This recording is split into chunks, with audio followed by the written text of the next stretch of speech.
ఇది చాలా గొప్ప స్తోత్రం. సాధారణంగా నాకు తెలుసున్నంత వరకు ఎక్కడ బయట స్తోత్ర మంజరులలోనూ వాటిల్లోనూ ఎక్కడా లేదు. బ్రహ్మాండ పురాణంలో చక్కగా శంభుదేవుణ్ణి ఉద్దేశించి అసుర సంధ్య వేళలో చదువుకోవడానికి, అలాగే లలితాదేవిని ఆవిర్భవించమని దేవతలు చేసిన ప్రార్థన, ఉత్తర క్షణంలో ఆవిడ అనుగ్రహించి ఆవిర్భవించినటువంటి సందర్భంలో చేసిన స్తోత్రం. మూడు ఒక వరుస క్రమంలో అలా చదవడం వల్ల చక్కగా ఇంటికి సర్వమంగళములు చేకూరుతాయి. ప్రతిరోజు అలా రోజు అసుర సంధ్య వేళలో అందులో దేవాలయంలో కూర్చుని చదవడం వల్ల భగవంతుని యొక్క అనుగ్రహం పరిపుష్టంగా లభిస్తుంది. పైగా లలితా సహస్రనామ స్తోత్రం అనేటటువంటిది చాలా గొప్పది. అటువంటి స్తోత్రం వినే ముందు ఒక్కసారి మీ అందరూ కూడా భగవన్నామని చెప్పడం వల్ల మీకు ఆ ఈశ్వరుడు యొక్క కారుణ్యం పరిపూర్ణంగా లభిస్తుంది అని ఈ స్తోత్రాన్ని మొట్టమొదటి రోజుకే అచ్చు వేయించి మీ అందరికీ అందే ప్రయత్నం చేయడం జరిగింది. కాబట్టి స్తోత్రం చదవడం పెద్ద విశేషమేముంది, స్తోత్రం అయిపోయిన తర్వాత ఉపన్యాసానికి ఎడదామనే ప్రక్రియ పెట్టుకోకండి. స్తోత్రం చదవడం ఎంతో గొప్పది. ఎందుకంటే తరచూ నేను మీతో ఉటంకిస్తూ ఉంటాను, మనుష్యుడికొక్కడికే భగవన్నామని చెప్పగలిగినటువంటి అధికారం ఉంటుంది. ప్రదోష వేళ పరమశివుడికి అత్యంత ప్రీతిపాత్రమైన కాలం, ఈశ్వరుడికి ప్రీతిపాత్రమైన కాలము అని ఉండదు. ఎప్పుడు పరమేశ్వరుని యొక్క అనుగ్రహము పరిపూష్టముగా లభించేటటువంటి కాలం. అటువంటి సమయంలో ముందు శంభుదేవుడి గురించి ప్రార్థన చేస్తే మీరు ఎన్ని మాటలైనా చెప్పండి, అమ్మవారు మహాపతివ్రత. ఆవిడికి తనని స్తోత్రం చేయడం కన్నా ముందు భగవత్ సంబంధంగా ఈశ్వర సంబంధమైన ప్రార్థన ఆవిడ వింటే ఆవిడ ప్రసన్నురాలవుతుంది. అందున మీరు నమ్మండి నమ్మపోండి, నేను ఒక పరమసత్యం మీకు చెప్తున్నాను. సువాసినిత్వం కలిగినటువంటి ఆడది ఎవ్వరైనా సరే అమ్మవారి అనుగ్రహాన్ని పొందడం వల్లే ఆ సువాసినిత్వంతో ఉంటుంది. అటువంటి సువాసిని అమ్మవారిని ఉద్దేశించి ఒక్కసారి ఆ స్తోత్రం చెప్తే ఆవిడ పరమప్రసన్నురాలవుతుంది. అటువంటిది లలితా సహస్ర వ్యాఖ్యానం వింటూ ప్రతిరోజు అటువంటి స్తోత్రాన్ని చదివితే అమ్మవారి అనుగ్రహం ఎంత పరిపుష్టం అవుతుందో ఆలోచించండి. ఇళ్లల్లో ఏమైనా కొద్దిగా ఇబ్బందులున్నా కూడా సర్దుకుంటాయి అమ్మవారి అనుగ్రహం చేత. తొందరగా పలుకుతుంది సువాసిని యొక్క ప్రార్థనకి, సువాసిని యొక్క అర్చనకి. అంత భక్తితో పిలిచిన మగవారికి కూడా తల్లి తల్లిగా వెంటనే బిడ్డకి పలికినట్టు పలుకుతుంది. కనుక చక్కగా రోజు ఆ స్తోత్రాన్ని అనుసంధానం చేసుకోవడం అనేటటువంటిది మనకి ఇలా దేవాలయంలో కూర్చుని లలితా సహస్ర వ్యాఖ్యాన సందర్భాంతర్గతంగా చేసుకోవడం అనేది అన్ని వేళలా కుదరదు. ఒక ప్రత్యేకమైన కాలంలో అమ్మవారు అనుగ్రహించి ఈ కార్యక్రమాన్ని నడిపిస్తున్నప్పుడు మాత్రమే ఇది సాధ్యమవుతుంది. అప్పుడు అంత పరమ పవిత్రమైన అవకాశాన్ని చేజేతులో విడిచిపుచ్చుకోకూడదు. శంభుదేవుని గూర్చి ప్రార్థన. అసుర సంధ్య వేళలో శివస్తోత్రాన్ని చేస్తే అమ్మవారు పరమ ప్రసన్నురాలవుతుంది. ఎందుచేత అంటే ఆవిడ మహాపతివ్రత కనుక. ఆవిడ భర్త గారి గురించి నామం ఎక్కడ వినపడుతుందో అమ్మవారు అక్కడ పరమ ప్రశాంతిని, గొప్ప ఆనందాన్ని పొంది భక్తుల ఎడల పరమప్రీతిని పొందుతుంది. కనుక చక్కగా మనం శంభుదేవుని యొక్క ప్రార్థనతో ప్రారంభం చేద్దాం. జయపాలనయన శ్రీతలోలనయన శితశైలనయన శర్వా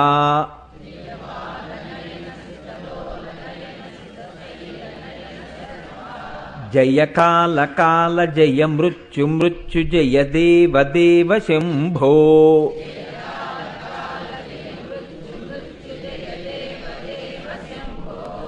జయ చంద్రమౌళిన మదీంద్రమౌళి మణిసాంద్రహేళి చరణ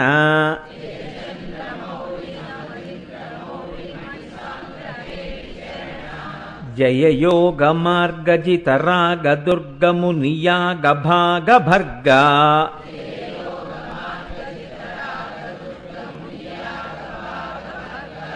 జయ స్వర్గవాసి మతివర్గ భాసి ప్రతిసర్గ సర్గ కల్ప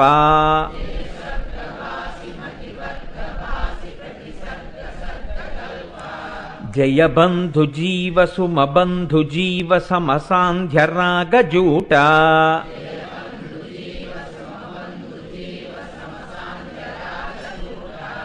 జయ చండ చండతరతాండవోగ్రభరకంపమాన భువన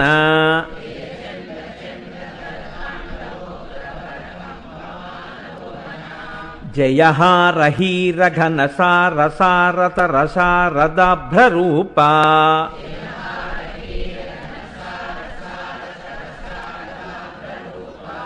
జయ శృంగి శృంగి శృతి భృంగి భృంగి భృతి నంది నంది వినుతి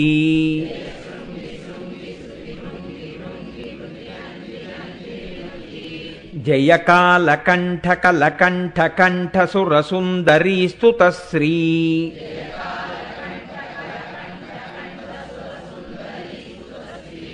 జయ భావజాత సమభావజాత సుకళాజిత ప్రియాహ్రీ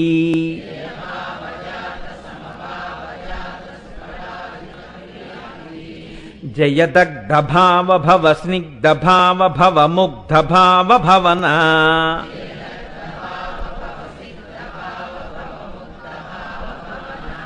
జయ రుండమాలి జయ రూక్ష వీక్ష రుచిరుంద్ర రూప రుద్రా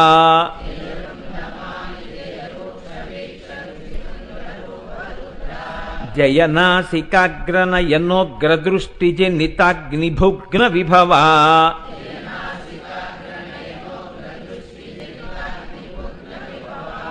జయ ఘోర ఘోరతరతాపజాపతపవుగ్రరూప విజిత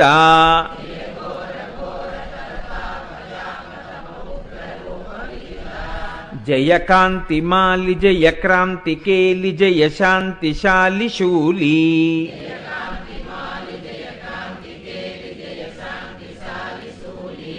జయ సూర్యచంద్రశిఖి సూచనగ్రనయలోచనగ్రవుగ్రా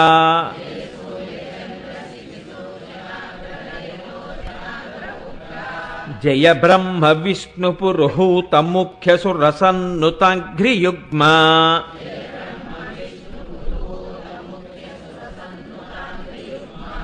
జయ ఫాల నేత్ర జయ చంద్రశీర్ష జయ నాగభూషశూలీ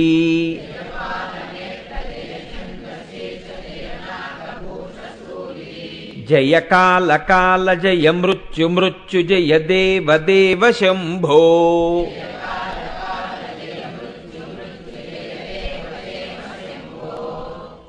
లలితావిర్భావమునకై దేవతల ప్రార్థన. విశ్వరూపిణి సర్వాత్మే విశ్వభూతైకనాయకీ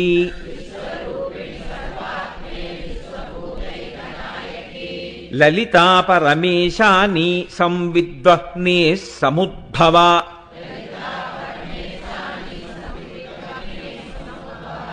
అనంగరూపిణి పరే జగదానందదాయిని లలితా పరమేశాని సంవిద్వహ్నే సముద్భవ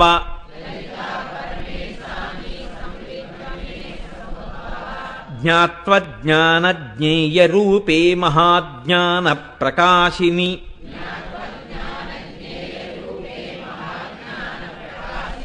లలితా పరమేశాని సంవిద్వహ్నే సముద్భవ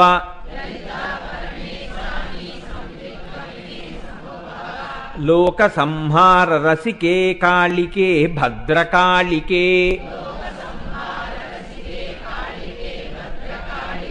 లలితా పరమేశాని సంవిద్వహ్నే సముద్భవ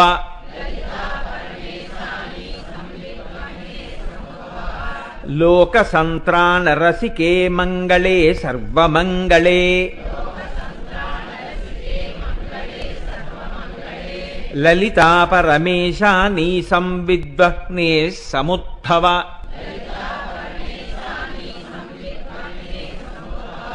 విశ్వసృష్టి పరాధీనే విశ్వనాథే విశంకటే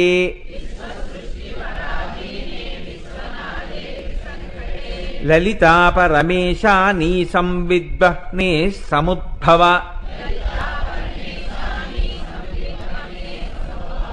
సంవిద్వహ్ని హుతాశేషా సృష్టి సంపాదితాకృతే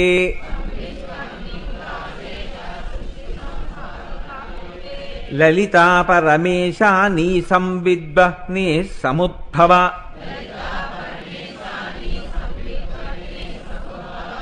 భండాద్యైస్తారకాద్యైశ్చాపీడితానాం సతాం ముదే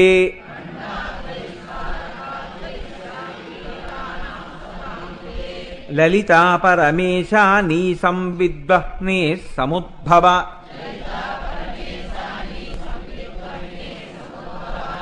సర్వదేవత కృత లలితా స్తోత్రం. ప్రాతుర్బభూవ పరమం తేజ పుంజమనూపమం కోటి సూర్య ప్రతీకాశం చంద్రకోటి సుశీతలం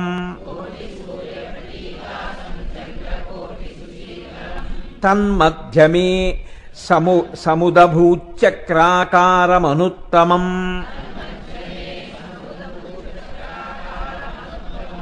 తన్మధ్యమే మహాదేవిముదయార్క సమప్రభాం జగదుజ్జీవనాకారాం బ్రహ్మ విష్ణు శివాత్మికాం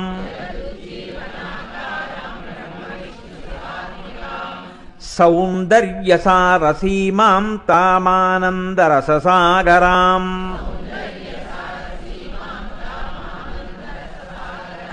జపాకుసుమ సంకాశాం దాడిమీ కుసుమాంబరాం సర్వాభరణ సంయుక్తాం శృంగారైకరసాలయాం కృపాతారంగితాపాంగనయనాలోకకౌముదీం పాశాంకుశేక్షుకోదండ పంచబాణలసత్కరాం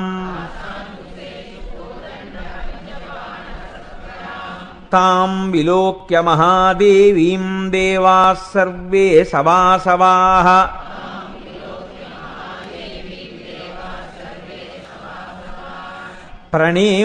ప్రణేముర్ముదితాత్మానో భూయో భూయోఖిలాత్మికాం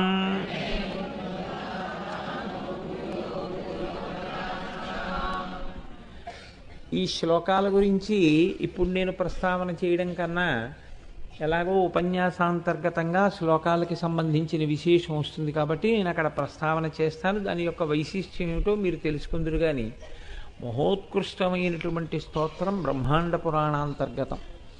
అది ప్రతిరోజు దేవస్థానంలో కూర్చుని అసుర సంధ్య వేళలో ఇంతమందివి కలిసి పారాయణ చేయడం వల్ల, ఇంతమందివి కలిసి చదవడం వల్ల భగవంతుని యొక్క కృపాకటాక్షములు మన యందు ప్రసరించేటటువంటి అవకాశములు పుష్కళముగా ఉంటాయని ఋషిప్రోక్తము కనుక నమ్మి విశ్వాసంతో ప్రతిరోజు అసుర సంధ్య వేళలో వీటిని అనుసంధానం చేసి అందరం కలిసి పఠించిన తరువాత ప్రసంగాన్ని ప్రారంభం చేస్తూ ఉంటాను.